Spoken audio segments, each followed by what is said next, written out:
আমরা সকলে জানি যে বিদ্যুৎ শক্তি হচ্ছে অন্য কোনো প্রাথমিক শক্তির উৎস থেকে নেওয়া। অনেকের মাথায় একটি প্রশ্ন থাকে যে এই বিদ্যুৎ কে আবিষ্কার করেছেন, কিভাবে এর শুরুটা হয়েছিল। আর এই ভিডিওর মাধ্যমেই আমরা বিদ্যুতের আবিষ্কারের ইতিহাস সম্পর্কে জানব। তাই ভিডিওটিকে স্কিপ না করে সম্পূর্ণ দেখার জন্য অনুরোধ রইল। প্রথমেই বলে রাখি, বিদ্যুৎ শক্তি কোনো একজন ব্যক্তি আবিষ্কার করেননি। এই বিদ্যুৎ আবিষ্কারের পেছনে অনেক মহান ব্যক্তিদের অবদান রয়েছে। বিদ্যুৎ শক্তির একটি ফর্ম এবং এটি প্রকৃতিতে ঘটে, তাই এটি উদ্ভাবিত ছিল না। কারা এটি আবিষ্কার করেছিল তা নিয়ে অনেকের মাঝে অনেকের ভুল ধারণা রয়েছে। কেউ কেউ বিদ্যুৎ আবিষ্কারের জন্য বেঞ্জামিন ফ্রাঙ্কলিনকে দাবি করেছেন, তবে তার পরীক্ষাগুলি কেবল বজ্রপাত এবং বিদ্যুতের মধ্যে সংযোগ স্থাপন করতে সাহায্য করে, আর কিছুই না। বিদ্যুৎ আবিষ্কারের সত্যতা সঠিকভাবে যাচাই করা একটু জটিল। এটি আসলে 2000 বছরেরও বেশি সময় আগে উদ্ভাবিত হয়েছিল। প্রায় 600 খ্রিস্টপূর্বাব্দে প্রাচীন গ্রিকরা আবিষ্কার করেছিলেন যে অ্যাম্বার এবং পশমের ওপর ঘষলে একটি বিপরীত তড়িৎ আধানের সৃষ্টি হয়। গ্রিকদের আবিষ্কৃত এই বিষয়টি আসলে স্ট্যাটিক বিদ্যুৎ ছিল। উপরন্তু গবেষকেরা এবং প্রাচীন পুরাতাত্ত্বিকেরা 1930-এ একটি পাত্রের আবিষ্কার করেন যার ভিতরে কপারের শিট ছিল। তারা যেটি বিশ্বাস করেন যে এটি প্রাচীন রোমান সাইটগুলিতে হালকা আলো উৎপাদন করার জন্যে ব্যাটারি ব্যবহৃত হতে পারে। প্রাচীন পারস্যেরাও প্রাথমিকভাবে ব্যাটারি ব্যবহার করেছিল, কিন্তু 17তম শতাব্দীতে বিদ্যুৎ সংক্রান্ত অনেক আবিষ্কারগুলি তৈরি করা হয়েছিল, যেমন একটি প্রাথমিক ইলেকট্রোস্ট্যাটিক জেনারেটর আবিষ্কার, পজিটিভ ও নেগেটিভ কারেন্টের মধ্যে পার্থক্য এবং কন্ডাক্টর বা অন্তরক হিসাবে পদার্থের শ্রেণীবিভাগ। 1600 খ্রিস্টাব্দে ইংরেজ চিকিৎসক উইলিয়াম গিলবার্ট নির্দিষ্ট কিছু বস্তুর ওপর ঘর্ষণের ফলে সৃষ্ট বলকে প্রকাশের জন্য ইলেকট্রিসাস ল্যাটিন শব্দটি ব্যবহার করেছিলেন। কয়েক বছর পর আরেকজন ইংরেজ বিজ্ঞানী থমাস ব্রাউন বেশ কয়েকটি বই লিখেছিলেন এবং তিনি গিলবার্টের কাজের উপর ভিত্তি করে তার তদন্ত বর্ণনা করার জন্য ইলেকট্রিসিটি শব্দটি ব্যবহার করেন। বেঞ্জামিন ফ্রাঙ্কলিন তখনকার সময়ে অন্যতম বৈজ্ঞানিক ছিলেন। তিনি বিজ্ঞানের অনেক শাখায় আগ্রহী ছিলেন, অনেক আবিষ্কার করেছেন এবং বাইফোকাল গ্লাসেস সহ অনেক কিছু আবিষ্কার করেন। 1700-এর মাঝামাঝি সময়ে তিনি বিদ্যুৎ সম্পর্কে আগ্রহী হন। সেই সময় বিজ্ঞানীরা মূলত স্ট্যাটিক বিদ্যুতের সাথে পরিচিত এবং পরীক্ষামূলকভাবে আবিষ্কার করেছিলেন। বেঞ্জামিন ফ্রাঙ্কলিন কিছুটা বড় পদক্ষেপ নিয়ে এগিয়েছিলেন। তিনি যে ধারণাটি নিয়ে আসেন যে বিদ্যুতের পজিটিভ ও নেগেটিভ উপাদান রয়েছে এবং উপাদানগুলির মধ্যে বিদ্যুৎ প্রবাহিত হয়। তিনি বিশ্বাস করতেন যে বাজ হচ্ছে এই প্রবাহিত বিদ্যুতের একটি রূপ।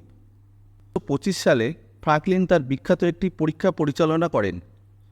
বাজ হলো বিদ্যুৎ তা দেখানোর জন্য তিনি একটি বজ্রধ্বনির সময় একটি ঘুড়ি উড়িয়ে যাচ্ছিলেন। বিদ্যুৎ সঞ্চয়ের জন্য তিনি সুতোর সঙ্গে একটি মেটাল কি বেঁধে দেয়। তিনি যেমন ভাবেন তেমনই হলো। মেঘ থেকে বিদ্যুৎ নিচে প্রবাহিত হয়ে তাকে শক দেওয়া হয়।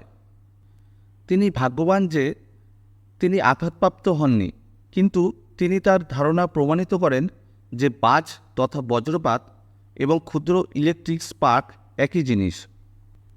ফ্রাঙ্কলিনের কাজ হতে অনেক বিজ্ঞানীরা বিদ্যুৎ অধ্যয়ন করেছেন এবং এটি কিভাবে কাজ করে তা সম্পর্কে আরও বুঝতে শুরু করেন।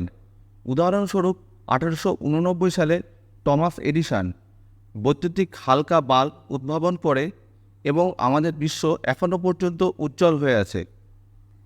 ইতালীয় পদার্থবিদ আলেকজান্দ্রো ভোল্টা আবিষ্কার করেন যে বিশেষ রাসায়নিক প্রক্রিয়াগুলি বিদ্যুৎ উৎপাদন করতে পারে এবং 1800 সালে তিনি ভোল্টাইক পিল নির্মাণ করে যা একটি ধীরগতির বিদ্যুৎ উৎপাদনের সৃষ্টি করে, এবং তাই তিনি প্রথম ব্যক্তি যিনি বৈদ্যুতিক চার্জের ধারাবাহিক প্রবাহ তৈরি করেন। ভোল্টা তাদের মধ্যে পজিটিভ চার্জ এবং নেগেটিভ চার্জ সংযোগ করে এবং বৈদ্যুতিক চার্জ বা ভোল্টেজ ড্রাইভিং করে বিদ্যুতের প্রথম ট্রান্সমিশন তৈরি করেন। 1831 সালে মাইকেল ফ্যারাডে ইলেকট্রিক ডায়নামো তৈরি করে বিদ্যুৎ ব্যবহার করতে সক্ষম হয়েছিলেন, যা চলমান ও বাস্তব উপায়ে বিদ্যুৎ উৎপাদনের সমস্যার সমাধান করেছে। থমাস এডিসন এবং ব্রিটিশ বিজ্ঞানী জোসেফ সোয়ান অগ্রযাত্রার দরজা খুলে দেয়, যারা প্রত্যেকে 1878 সালে তাদের নিজ নিজ দেশে ফিলামেন্ট লাইট বাল্ব উদ্ভাবন করেন। পূর্বে আলোর বাল্বগুলি অন্যদের দ্বারা উদ্ভাবিত ছিল, কিন্তু ফিলামেন্ট লাইট বাল্ব প্রথম ব্যবহারিক বাল্ব ছিল যা ঘণ্টাখানেক ধরে জ্বলত। 1900 সালের প্রথমার্ধে আমেরিকান প্রকৌশলী সাইবেরিয়ান আবিষ্কারক নিকোলা টেসলা বাণিজ্যিকভাবে বিদ্যুৎ উৎপাদনে গুরুত্বপূর্ণ ভূমিকা রাখে। তিনি এডিসনের সঙ্গে কাজ করেন এবং পরবর্তীতে ইলেকট্রোম্যাগনেটিজমের অনেক বৈপ্লবিক উন্নয়ন ঘটান এবং রেডিও আবিষ্কারের জন্য মার্কনির সঙ্গে প্রতিযোগিতায় পেটেন্ট ছিল। তিনি তার আবিষ্কার বর্তমান এসি মোটর পলিফেজ ডিস্ট্রিবিউশন সিস্টেমের জন্য সুপরিচিত। অন্যদের মধ্যে যারা বিদ্যুৎ ব্যবহার করতে কাজ করেছিল তারা হচ্ছেন স্কটিশ অন্বেষক জেমস ওয়াট, ফ্রেঞ্চ গণিতবিদ অ্যান্ডে অ্যাম্পেয়ার এবং জার্মান গণিতবিদ ও পদার্থবিদ জর্জ ওহম। তাই বলা যায় বিদ্যুৎ আবিষ্কার কেবল একজন ব্যক্তি করেননি।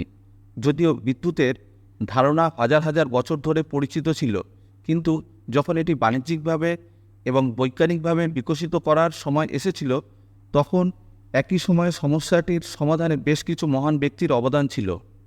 সুতরাং বিদ্যুৎ আবিষ্কারের পেছনে যে সকল বৈজ্ঞানিকদের নাম উল্লেখযোগ্য তারা হলেন: উইলিয়াম গিলবার্ট একমুখী বিদ্যুৎ আবিষ্কার করেন, নিকোলা টেসলা এসি বিদ্যুৎ আবিষ্কার করেন, মাইকেল ফ্যারাডে সংজ্ঞায়িত করেন কারেন্ট, ভোল্টেজ এবং রেজিস্ট্যান্সের মধ্যে সম্পর্ক, থমাস আলভা এডিসন সর্বপ্রথম বৈদ্যুতিক বাল্ব আবিষ্কার করেন, বেঞ্জামিন ফ্রাঙ্কলিন সর্বপ্রথম বিদ্যুৎ সম্পর্কে ধারণা প্রদান করেন।